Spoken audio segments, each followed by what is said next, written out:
हमारे चैनल को सब्सक्राइब करें और बेल आइकन दबाएं। नमस्कार, आदाब। क्राइम पेट्रोल सतर्क के आज के इस एपिसोड में मैं अनूप सोनी आप सबका स्वागत करता हूं। किसी भी इंसान के लिए उसका घर, उसकी छोटी सी दुनिया, उसकी जिंदगी होती है। ये वो जगह होती है जहां इंसान अपने आप को सबसे ज्यादा सुरक्षित महसूस करता है, पर अक्सर ऐसे में हम खतरे को भांप नहीं पाते और जुर्म का शिकार हो जाते हैं।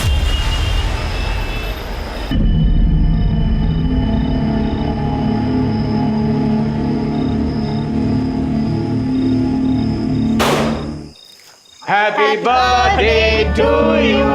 Happy birthday to you. Happy birthday dear Bhabhi. Happy birthday to you. Hey! Happy birthday भाभी। शीतल, हमारी शादी के बाद ये तुम्हारा पहला बर्थडे है, तो ये खास तुम्हारे लिए मेरी तरफ से। अब ये बताओ तुम्हें क्या चाहिए? डाइवोर्स। मजाक कर रही हो क्या भाभी? भाभी, कल भैया ने आपके लिए इतनी बड़ी सरप्राइज पार्टी रखी है। शहर के बहुत बड़े बड़े लोग आ रहे हैं और आप कैसी पार्टी कर रही हो?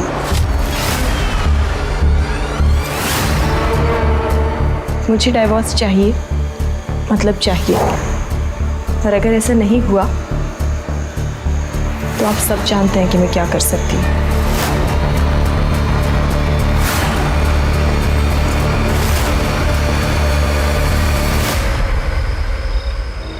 मम्मी आप टेंशन मत लो, मेरी क्लाइंट से मीटिंग है, मुझे जाना पड़ेगा। और पापा की तरह कोई गवर्नमेंट जॉब तो है नहीं कि 9 से 6 की नौकरी करो और फिर आराम। अरे बेटा, रात के 8 बजे हैं, मीटिंग तो कल भी हो सकती है ना। मम्मी आप समझते नहीं हो, सक्सेसफुल होने के लिए ना थोड़ी एक्स्ट्रा मेहनत करनी पड़ती है। अच्छा अब मैं जा रही हूँ, मैं आपको ना आने के बाद कॉल करती हूँ। बाय। ठीक है बेटा, अपना ध्यान रखना। हाँ,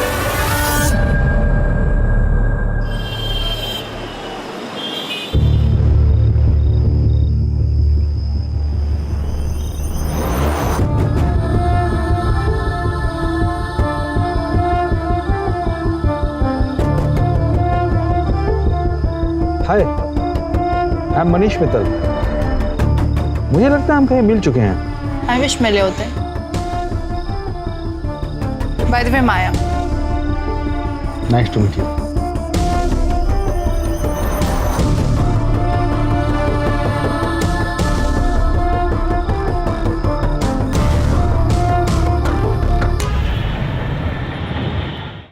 शीतल जी, मैंने आपकी केस हिस्ट्री और एविडेंस देख लिए हैं, but sorry to say it's not very strong. अब देखना है कि इस बेस पर हम आपकी तरफ से उनके खिलाफ कितना स्ट्रॉन्ग केस बना सकते हैं। विजय जी, मैं जानती हूँ इतना सब काफ़ी नहीं है, पर मुझे किसी भी हालात में डिवोर्स चाहिए। मैं बस उस कैद से छुटकारा चाहती हूँ, प्लीज़। ओके, कुछ करते हैं।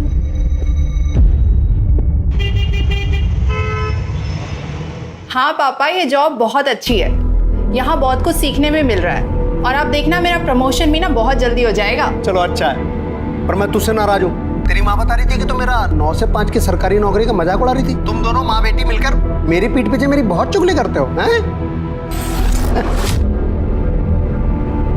मैं आप दोनों को बहुत मिस कर रही हूँ। अच्छा मम्मी, वो मैंने पैसे भिजवाए थे, आपने चेक किए ना? हाँ मिल गए। बस इसी तरह तरक्की करती रहे और तेरा काम अच्छे से चलता रहे। जैसी टाइम मिले मिलने आ जाना। हाँ, बहुत जल्दी आऊंगी। अच्छा मम्मी, एक इम्पोर्टेंट कॉल आ रहा है, मैं आप लोगों से बाद में बात करती हूँ। Bye, love you. Hello,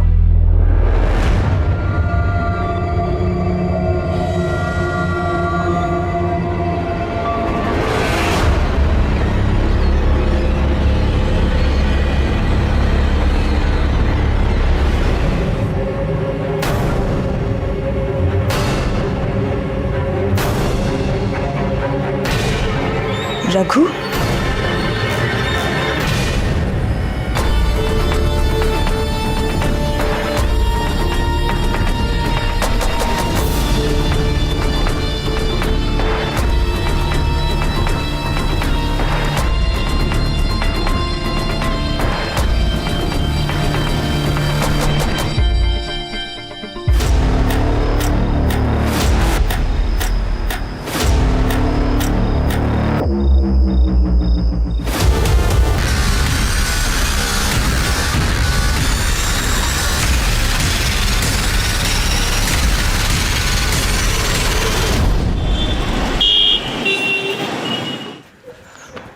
Sheetal ji, guess what, बधाई हो, डिवोर्स फाइनल हो गया है और एलिमनी में आपको 50 लाख रुपए मिले हैं और साथ में सेटलमेंट में एक बंगलो और एक कार भी। Happy? Yes. Thank you so much Vijay ji, पर मेरी आज़ादी के आगे ये सब कुछ भी नहीं है। But still thank you so much, आप नहीं होते ना तो। क्या कर रहे हो? इस चोर ने मेरे पैसे से तेरा घर तो भर दिया है, लेकिन याद रखना ये पैसा तुझे कभी हजम नहीं होगा। छोड़ो। हेलो मिस्टर, क्या हो रहा है? क्या हो रहा है? Help, police! अरे देखो आगे आदमी गुंडागर्दी कर रहा है। भैया छोड़ो यहाँ से। छोड़ूंगा नहीं तुझे, मैं नहीं छोड़ूंगा मैं। लेके जा सकते भैया, चलो भैया। शीतल जी, आर यू ओके? या अरे सुनो, कल रात माया ने मैसेज किया है कि नई नौकरी के लिए दुबई चली गई। अरे ऐसे कैसे अचानक, बिना बताए? रुको मैं उसको कॉल लगाता हूँ। हाँ, जल्दी लगाइए। ये लड़की बिना। क्या हुआ? घंटी बज रही है। बेटा मेरी तो कुछ समझ में ही नहीं आ रहा, मैं तेरे तलाक पर क्या कहूँ। पता नहीं क्या हो गया तुझे आजकल, साल भर तेरी शादी को हुआ नहीं और। माँ, नरेश से शादी करना मेरी जिंदगी की सबसे बड़ी भूल थी। अब मैंने वो भूल सुधार ली है। अब क्या करूंगी? अब सबसे पहले अपनी आज़ाद जिंदगी जीऊंगी, उसके बाद एक अच्छी सी नौकरी ढूंढूंगी। माँ, मैंने बहुत सारी जगह ना रेज्यूमेज दे दिए अपने। बेटा वो बहुत बड़े लोग हैं, संभल कर रहना। माँ, तुम बेकार में चिंता कर रही हो, कुछ नहीं होगा मुझे। अब देखना, अब मेरी लाइफ बिल्कुल सेट है। हाँ माँ, मैं कोशिश करूंगी जल्द से जल्द टिकट्स मिल जाए। तुम बस अपना सारा का सारा सामान पैक रखना। Okay bye.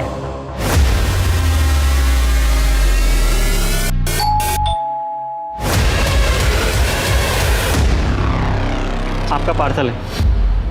नहीं, पर मैंने कोई पार्सल मंगवाया ही नहीं है। आप शीतल लादा है ना? हाँ।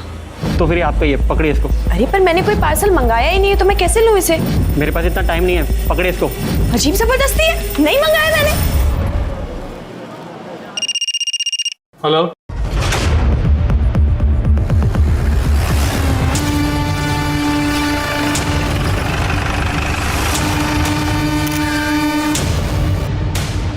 सर पेट में चाकू से 3 बार वार किया गया। ऐसा करो, घर के कोने कोने में, दरवाजे पर, डोरबेल पर, सब जगह से फिंगरप्रिंट लो और आस पड़ोस में पूछताछ करो। देखो पड़ोसियों ने किसी को आते जाते देखा है क्या? सर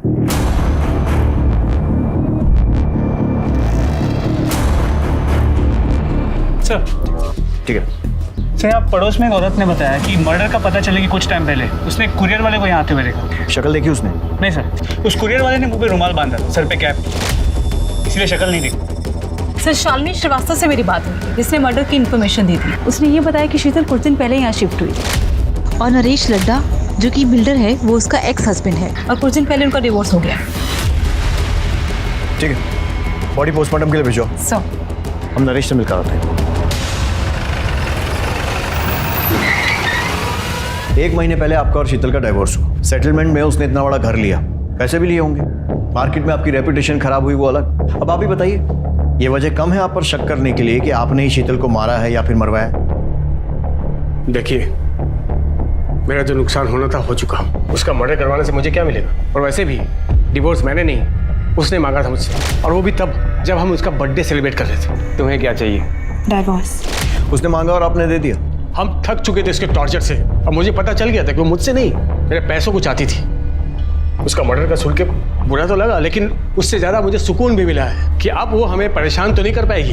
वरना जब से शादी करके आई थी तब से हमें सिर्फ और सिर्फ दुख दिया था सर, और कुछ नहीं। भाभी दाल में पानी थोड़ा ज़्यादा नहीं हो गया? भाभी सुनो ना, मैं ना घास फूस खा के बोर हो चुका हूँ, तो डिनर में चिकन मटन कुछ बना देना प्लीज़। भाभी ये रोटी थोड़ी कच्ची है। अरे शीतल, तुमने कुक को क्यों निकाल दिया? वो ठीक ठाक खाना बना रहा था। क्यों? खाना ठीक नहीं बना रही हूँ मैं? हाँ, और सब्जी खाने में क्या प्रॉब्लम? अपने स्वाद के लिए जरूरी है किसी की जान ली जाए? हाँ, मेरा मतलब है शीतल कि हम कुक अफोर्ड कर सकते हैं, और तुम लड़ा खानदान की बहू हो, तुम्हें किचन में काम करने की क्या जरूरत है? तुम नई नई आई हो, एंजॉय करो बस। आपको खाने से प्रॉब्लम थी ना, आप मुझे अकेले में जाकर बोल सकते थे। ऐसे अपने भाई बहन के सामने मेरी बेइज्जती करने की कोई जरूरत नहीं थी, समझे आप? भाभी आप गलत समझ। अरे बिल्कुल ठीक समझ रही हूँ मैं। सिर्फ और सिर्फ मेरी बेइज्जती करना चाहते हो, मुझे नीचे दिखाना चाहते हो। नहीं खाना ना, लो फेंक दो इस खाने को, मत खाओ। हमें लगा कि समय के साथ वो समझ जाएगी। हमने उन्हें कभी फील नहीं होने दिया कि वो हमारे स्टेटस की नहीं है। बहुत प्यार से रखते थे, पर वो बदतमीजी करते थे और एक दिन तो उन्होंने हद ही कर दी। भाभी, मैं आपको बताती हूँ, ये ना, ये वाली साड़ी पे ये वाला ब्लाउज पहनो, बहुत अच्छा लगेगा, सूट करेगा आप पे।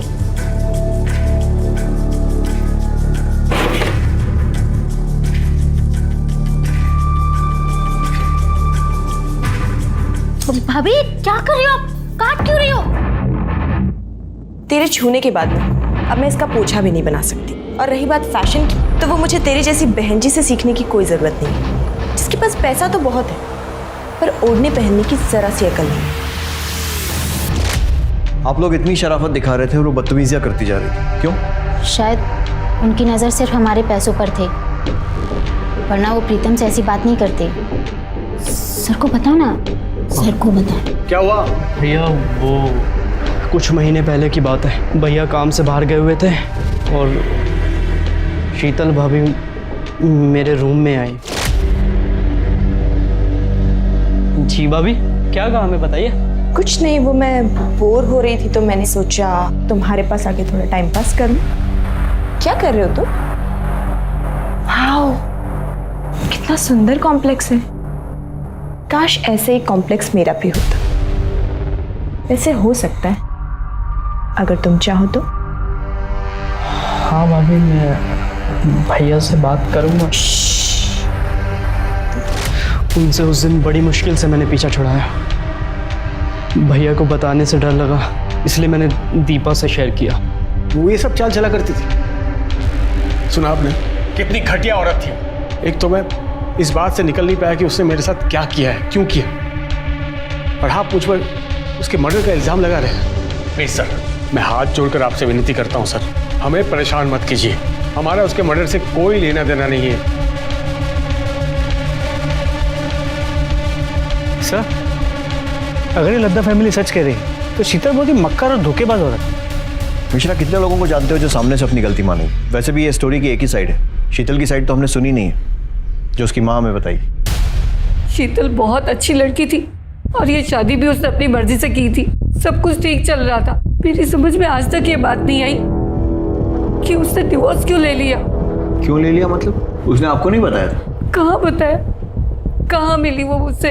हमेशा फोन पर ही बात होती थी और जब भी मैं उससे पूछती तो वो यही कहती थी कि वो जो कर रही है सब ठीक है, मिलूंगी तब बताऊंगी। लेकिन उसकी नौबत ही नहीं आई। उससे पहले वो मुझे छोड़कर चली गई। ठीक है, फिलहाल के लिए आप जा सकती हैं। जरूरत पड़ी तो आपसे फिर कांटेक्ट करेंगे। ठीक है सर।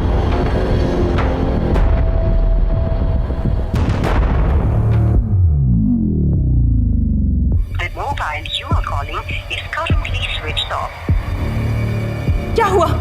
माया ने फोन उठाया क्या? अरे फोन तो तब उठाएगी जब वो नंबर लगेगा। उसका तो फोन ही स्विच ऑफ आ रहा है।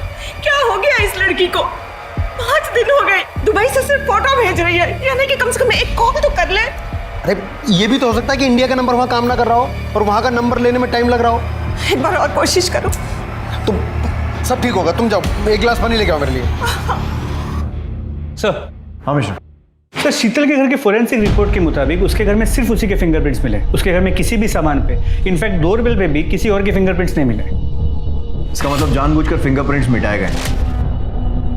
शीतल उस घर में कुछ महीनों पहले शिफ्ट हुई थी, लेकिन इस टाइम में भी कोई ना कोई तो घर में आया होगा। किसी ने तो डोरबेल बजाई हो।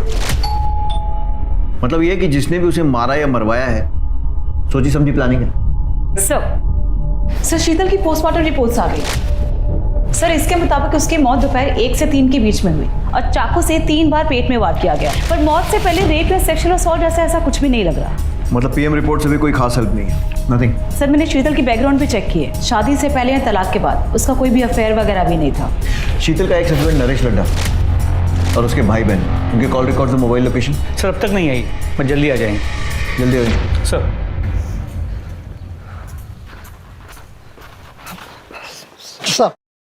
साहब हमारा नाम वीरेंद्र शर्मा है, हमारी पत्नी उर्मिला शर्मा सर। सर हम मेरठ से आए सर।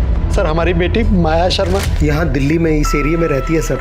वो पिछले 1 हफ्ते से मिसिंग है सर, और अब तो फोन भी उसका ऑफ आ रहा है सर। घबराइए मत। सिंह सर, इनकी कंप्लेंट लिखो, लड़की की पूरी डिटेल्स लो और ऐसा ही राना से बोलना जैसे ही आए तो फॉलो अप करें। Okay sir. मेरी बेटी को ढूंढ दीजिए। आप फिक्र मत कीजिए, आप अपनी कंप्लेंट लिखवाइए, हम जल्द से जल्द उसे ढूंढने की कोशिश करें। सर ये नरेश और उसके भाई बहन तीनों बहुत कमीने हैं, क्योंकि सर जिस दिन हम लोग केस जीते थे और नरेश को शीतल को घर गाड़ी बंगला सब देना पड़ा था, उस दिन नरेश ने शीतल को मेरे सामने ही धमकी दी। ये पैसा तुझे कभी हजम नहीं होगा, छोड़ूंगा नहीं तुझे, मैं नहीं छोड़ूंगा मैं। लेकिन नरेश का तो कहना है कि डिवोर्स उसने नहीं बल्कि शीतल ने मांगा था। हाँ सर, मांगा था, क्योंकि इन तीनों भाई बहन ने मिलकर शीतल का जीना हराम कर रखा था। सर उसे इतना मजबूर कर दिया, क्या करती बेचारी वो। वकील उसे फैमिली कोर्ट में पति पत्नी के झगड़े सुनते आ रहा हूँ, मगर शीतल के केस को सुनकर मेरी भी रूह कांप गई थी। शादी होते ही नरेश ने सभी नौकरों को काम से निकाल दिया। इतने बड़े घर का झाड़ू पोछा, साफ सफाई, खाना बनाना सब अकेली मैं ही करती थी। पर इतना भी काफी नहीं है उसके लिए। रोज मुझे परेशान करने के नए नए तरीके निकाल लेता है। और फिर एक दिन, ये क्या है? दाल है या पानी है? ये एक तो रोज रोज ये घास फूस खा के ना बोर हो चुका हूँ। अरे कुछ और नहीं बना सकते क्या? चिकन मटन कुछ? भाभी ये रोटी भी कच्ची है। मायके से तुम कुछ सीख के नहीं आई हो क्या? माँ ने कुछ सिखाया नहीं तुम्हें? क्यों मैं खाना ठीक नहीं बना रही हूँ क्या? ये बनाया तुमने खाना? हाँ? और सब्जी खाने में क्या प्रॉब्लम है? जरूरी है अपने स्वाद के लिए किसी की जान ली जाए? आपको मेरे हाथ का खाना अच्छा नहीं लग रहा था तो आप मुझे अकेले में बोल देते। इसे अपने भाई बहन के सामने मेरी बेइज्जती करने की क्या जरूरत थी? क्या बकवास कर रही हो? क्या मतलब भाई बहन? मैं सही तो बोल रही हूँ। आप तीनों भाई बहन जब देखो मुझे नीचा दिखाने की कोशिश करते हो, मेरी बेइज्जती करते रहते हो। चुप कर, आइंदा जबान लड़ाई ना, जबान खींच लूंगा मैं। निकल।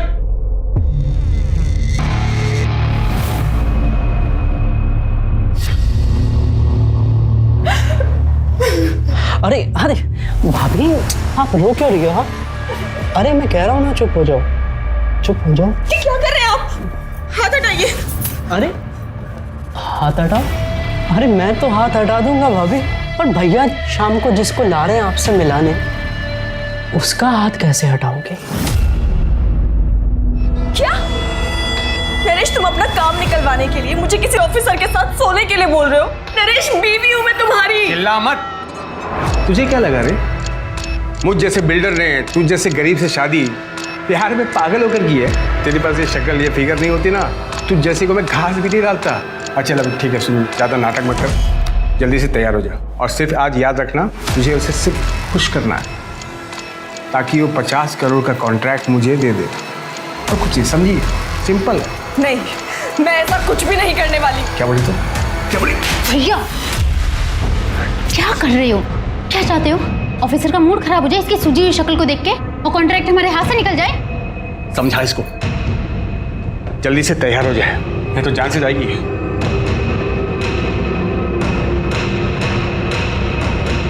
भाभी आप तैयार हो जाओ please. Yes, I hope you enjoyed the evening. अरे तू तो मेरी सोने की मुर्गी निकली। देखना ये मुर्गी हमें 1 नंबर बनाएगी, 1 नंबर। एक भी कॉन्ट्रैक्ट मैं किसी और के हाथ लगने नहीं दूंगा। जब तक तू है तब तक हम हैं। अगर हमें बच्चा हो जाए तो शायद वो बदल जाए। क्या बच्चा? तेरा दिमाग खराब हो गया क्या? नरेश, हमारी शादी को 8 महीने हो गए, अब तो माँ भी बच्चे को लेकर पूछने लगी है। अरे भाड़ में जाए तेरी माँ। बच्चा पैदा करके तेरा फिगर नहीं खराब करना है। मुझे बच्चा नहीं, पैसा चाहिए, बिजनेस आगे बढ़ाना, समझी? पर नरेश मेरी चुप कर, आगे इस बारे में कुछ बात नहीं होगी। चल साइड हट।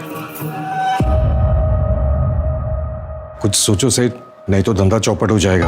वो पुलिस वाला पैसे से भी नहीं मानेगा।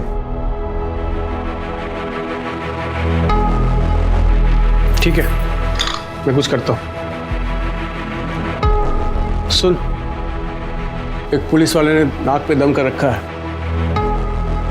तुझे उसे खुश करना होगा। मैं ये सब और नहीं करूंगी, और अगर तुमने मेरे साथ जबरदस्ती करने की कोशिश की तो मैं पुलिस के पास चली जाऊंगी। क्या बोली?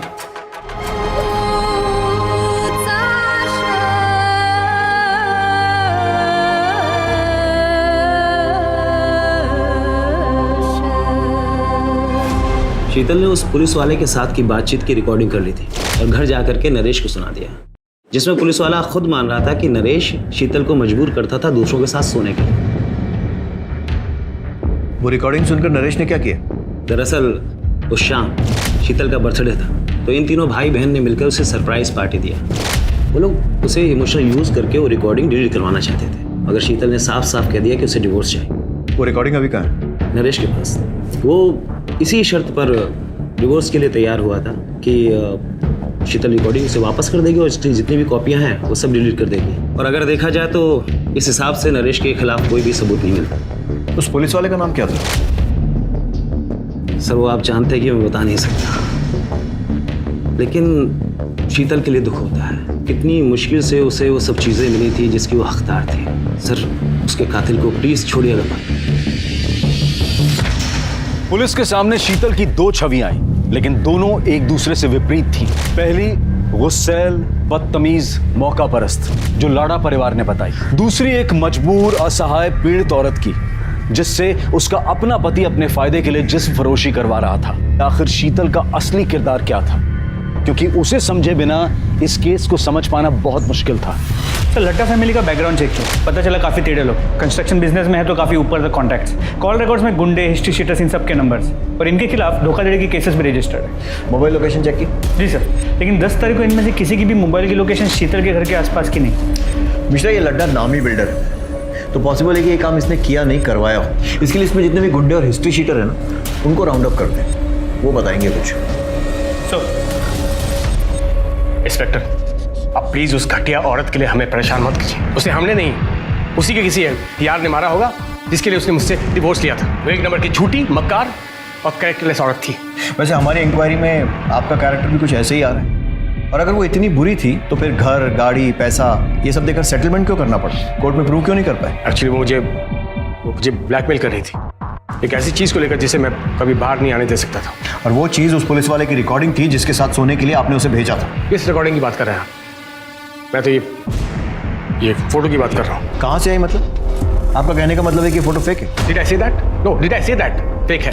हाँ ये सच है कि मैं इस लड़की के साथ सोया था, लेकिन ये फोटो किसने कब खींची और शीतल के पास कैसे आई मुझे नहीं पता। कौन है लड़की? I don't know. मैं एक कॉन्फ्रेंस मीटिंग में गया था, उसके बाद वो लड़की मुझे मिली और वहीं थोड़ी बहुत कुछ बातचीत हुई। उसके बाद उसने मुझे रूम में इन्वाइट किया। इस लड़की का कोई कॉन्टैक्ट या एड्रेस? नो।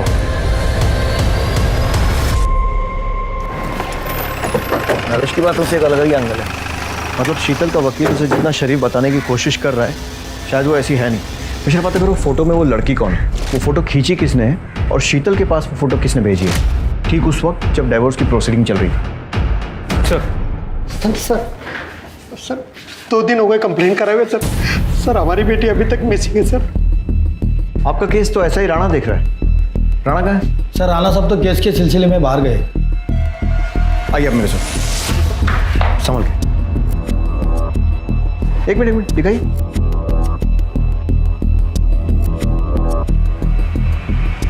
ये कौन है? यही तो हमारी बेटी माया शर्मा।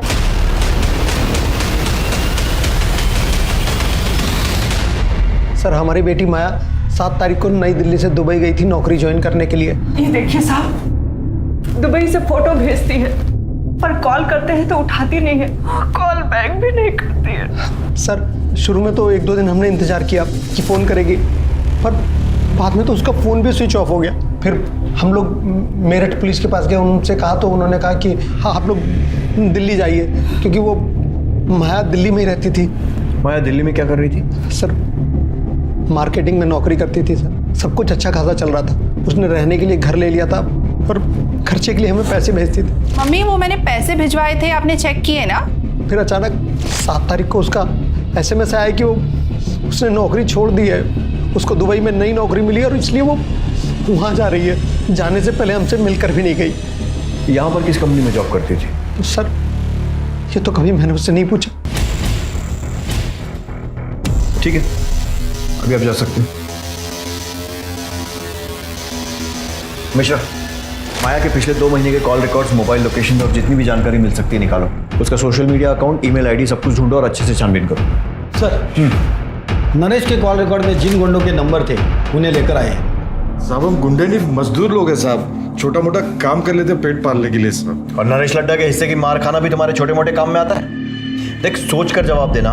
ये भी मजबूर है। जब इसके हाथ में खुजली होती है ना तो 2-4 की हड्डियां तोड़ने के बाद ही ठीक होती है। सोच लो। साहब हम लोग नए सेठ के लिए काम करते हैं। क्या काम? डराना धमकाना, घर खाली करवाने जैसे काम सब। बस इतना ही? सोच के बताना। साहब वो अपने लिए हमसे लड़की मंगवाता है साहब। उसको भी लेकर आए थे? नहीं साहब, हमने तो इसे कभी देखा भी नहीं। शीतल लड्डा अच्छी है, पसंद है? चल साहब। नहीं साहब, मेरा मतलब सेठ की बीवी है। क्यों मारा उसे? सेठ के कहने पर? नहीं साहब, हमने नहीं मारा। साहब हम लोग क्यों मारेंगे उसको साहब? तुमने नहीं मारा तो किसने मारा? अब हमें क्या पता किसने मारा साहब, हमारा तुझसे कोई वास्ता भी नहीं। वास्ता भी निकलेगा। मिश्रा मिटा ले खुजली, तब तक तोड़ना जब तक सच नहीं बोल।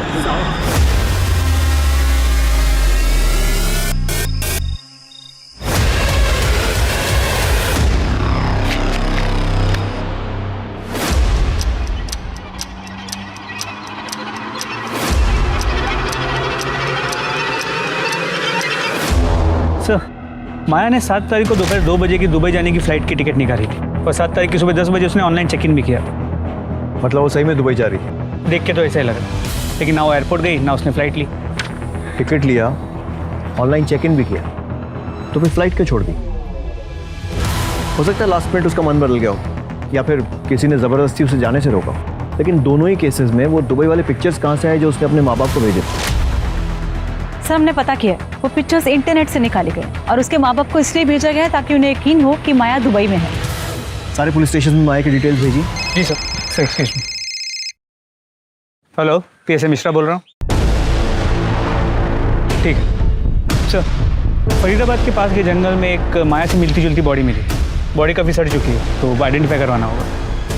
माया के पेरेंट्स को बुलाओ, शिनाख्त कीजिए। सर मम्मी देखो मैंने टैटू बनाया है। अरे ये क्या नाक शनाक बना लिया है, कितने सुंदर हाथ थे तेरे। मम्मी आजकल का फैशन है, रहने तो आप समझोगे ही नहीं। कहाँ समझ पाएगी तो ऐसे हमें छोड़कर चली जाएगी। सर सूटकेस के अंदर या बॉडी के आसपास कोई सुराग नहीं मिला है। सर क्राइम ब्रांच ने यूसुफ नाम के ब्लैकमेलर को पकड़ा है। उसके फोन में शीतल के न्यूड पिक्चर्स मिले हैं। ये फोटो मुझे प्रतिम ने सेंड किया था सर। प्रतिम लड्डा? जी सर। क्यों भेजा था? सर वो मैं online sex chat video racket चलाता हूँ सर, वहाँ मेरी एक लड़की को ये प्रतिम मिला था सर। सर जब हमने इसकी इंक्वायरी निकाली तो पता चला ये बहुत बड़ा आसामी सर, तो हमने इसे अपने जाल में फंसाया सर और इसको हमने ब्लैकमेल करना शुरू किया सर। फिर सर ये हमारा ATM बन गया था सर। सर मैं यूसुफ को रेगुलरली पैसे दे रहा था, एक बार पैसे नहीं दे पाया तो उसने बोला कि घर में किसी फीमेल की न्यूड पिक्चर सेंड करना। एक ही फोटो भेजी थी और भी भेजी थी? सर एक और भेजी थी। अब जो पूछ रहा हूं ना उसका बिना पिटे सच सच जवाब देना। नरेश अपने बिजनेस के लिए और कॉन्ट्रैक्ट के लिए शीतल को दूसरे मर्दों के साथ सोने के लिए मजबूर करता था? शीतल भाभी अच्छी बहू थी, पर नरेश भाई ने कभी उनकी कदर नहीं करी अपने फायदे के लिए, क्योंकि हम उन पे फाइनेंशियली डिपेंडेंट थे। मिश्रा, शीतल जैसी सीधी सादी लड़की बेचारी इस नरेश लड्डा जैसे घटिया आदमी के चंगुल में फंस गई और वो कमीना अभी भी खुला घूम रहा है। इसके ऊपर प्रोस्टिट्यूशन का केस बनाओ। इस नरेश लड्डा को इसके किए की सजा मिलनी चाहिए। जी सर। शीतल की केस में तो हम आगे बढ़ रहे हैं, प्रोग्रेस भी हो रही है, लेकिन माया के केस में ना तो कोई ढंग का सस्पेक्ट मिल रहा है और ना ही कोई मोटिव मिल रहा है। सर क्या ये हो सकता है कि ये दोनों केसेस कनेक्टेड हो सकता है?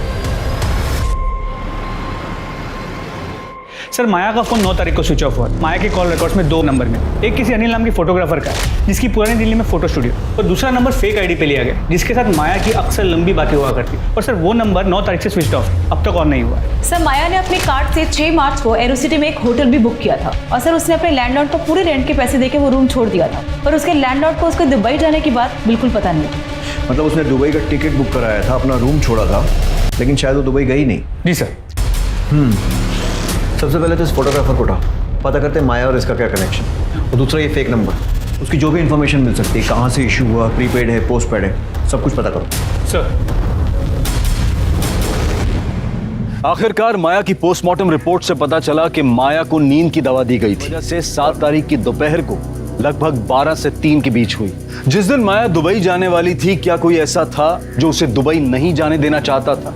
क्या कोई ऐसा जिसके राज माया के पास थे? जिसके साथ जैसी भी तस्वीरें खींची है ना, सब पुलिस स्टेशन में जमा कर। एक बात बता, ये काम माया खुद करती थी या किसी के कहने पर? खुद ही करती थी साहब, खुद ही कॉल करती थी, खुद ही सारी डीलिंग करती थी। और पेमेंट? पेमेंट कैश में होती थी, वो खुद ही करती थी। और कभी कभार महेश नाम का आदमी आता था, वो पेमेंट करने के बाद माया से मेरी बात करा देता था। माया के कॉल रिकॉर्ड्स में इस महेश को ढूंढो।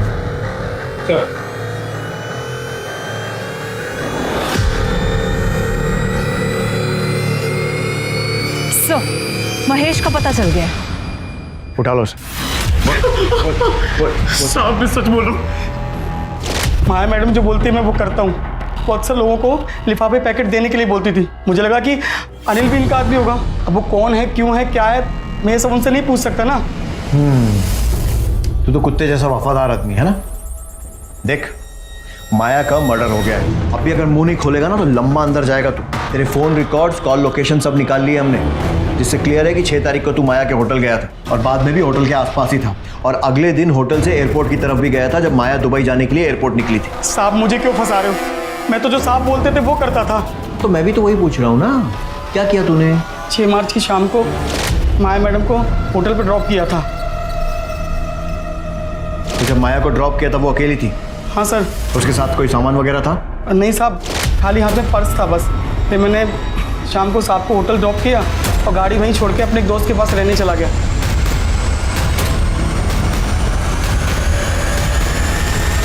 साहब ने कहा था कि अगले दिन 4 बजे आ जाना होटल, तो मैं उनको 4 बजे लेने पहुंच गया। सर, मैडम नहीं आ रही? अरे हाँ महेश, तुझे बताना भूल गया था, वो तो 2 बजे की फ्लाइट से दुबई चली गई। चल देख क्या रहा, चल ना। Yes sir. अच्छा ये बता, इन दिनों में तूने कुछ ऐसा देखा या सुना जो तुझे अजीब लगा? हाँ साहब, कुछ दिन पहले साहब किसी से फ़ोन पे बात कर रहे थे। जी देखिए, मैं उस पार्सल के लिए 1.5 लाख रुपए देने थे, लेकिन वो काम होना चाहिए। हाँ जी, काम की मुझे गारंटी चाहिए। पर साहब इतने पैसे उन्होंने मुझे देके कहीं भेजा नहीं। पार्सल क्या था? वो नहीं पता साहब। कब की बात है? सब 10 मार्च की, जब मैं गाड़ी की चाबी लेने गया था। 10 मार्च के आसपास के विजय माशरी के सारे कॉल रिकॉर्ड्स और मोबाइल लोकेशन निकालो। सर, सर पता चला है कि विजय उन दिनों एक नवीन नाम के हिस्ट्री शीटर के रेगुलर टच में था। साहब वो एक काम के नहीं 3 काम के पैसे थे साहब। विजय ने फ़ोन करके मिलने बुलाया, मैं इसके साथ वहाँ पहुँचा।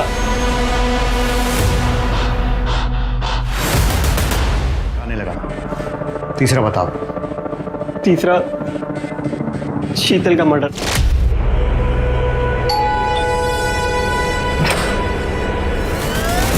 क्या? तो कैसी लगी मेरी प्लानिंग? मोटिव समझ नहीं है, क्यों किया? माया से पीछे छुड़ाने के लिए। दरअसल क्या होता है कि जो ये डिवोर्स केस होता है ना, इसमें हम लोग क्लाइंट को ज़्यादा एलिमनी दिलाने के लिए उन्हें नंबर 2 के तरीके से करते हैं, उन्हें कन्विंस करते हैं। उसके बाद इन सब नंबर 2 के तरीकों से ही तो पैसे मिलते हैं ज़्यादा, वरना आप भी जानते हैं कि डिवोर्स के केस में कहाँ इतने पैसे मिलते हैं। और माया वो अपनी मर्जी से काम करती थी? अरे नहीं साहब, इतनी आसानी से कौन तैयार होता है। बोला मैंने कि ये सब करने में परेशानी क्या है, किसी के साथ सोना थोड़ी। उसको ब्रेन वॉश किया, समझाया उसको, तब जाके मानी। और हाँ, शादी की झांसा भी दी। लेकिन उसके बाद एक दिन मगर नहीं साहब, वो तो पीछे पड़ के रह गई। फिर मुझे लगा कि इसका कुछ ना कुछ तो इलाज करना पड़ेगा। तभी सडनली मुझे शीतल के केस से एक आइडिया मिला और मैंने डबल गेम खेला। मैंने माया को नरेश के पास ये कह के भेजा कि इस केस से ना हमें बहुत पैसे मिलने वाले हैं, और इतने पैसे कि हम उस पैसे से अपनी नई जिंदगी शुरू कर सकते। और उन फोटो से मैंने शीतल को घर, पैसा, गाड़ी सब दिलवाया। इतना तो मैंने भी एक्सपेक्ट नहीं किया था, तो मैंने भी अपनी फीस बढ़ा दी, जिसकी वजह से मेरे और शीतल में झगड़ा हुआ और उसने मुझे पुलिस की धमकी तक दे डाली। फैमिली कोर्ट में नरेश ने शीतल को सबके सामने धमकी दी थी कि वो उसे छोड़ेगा नहीं। इसी बात का मैंने फ़ायदा उठाया और एक साथ दोनों को ख़त्म करने का प्लान किया। तो मैंने माया की 7 तारीख की दुबई की फ़्लाइट बुक की, उसका ऑनलाइन बोर्डिंग पास निकाला ताकि आप लोग जब छानबीन करें तो आप लोगों को माया के दुबई जाने वाली बात सच लगे। डाल दी।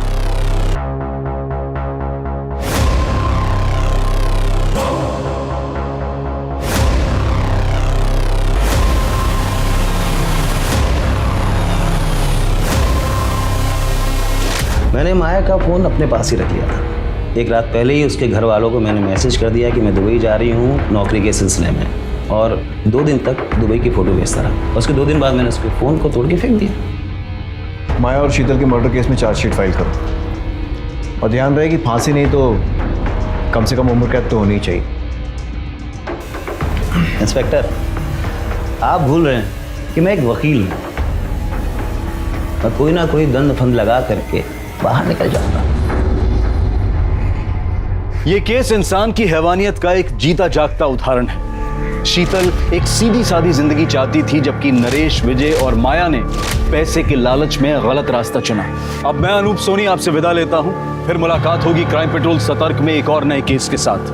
तब तक अपना और अपने परिवार का ख्याल रखें, सतर्क रहें, सुरक्षित रहें और देखते रहें क्राइम पेट्रोल सतर्क। जय हिंद।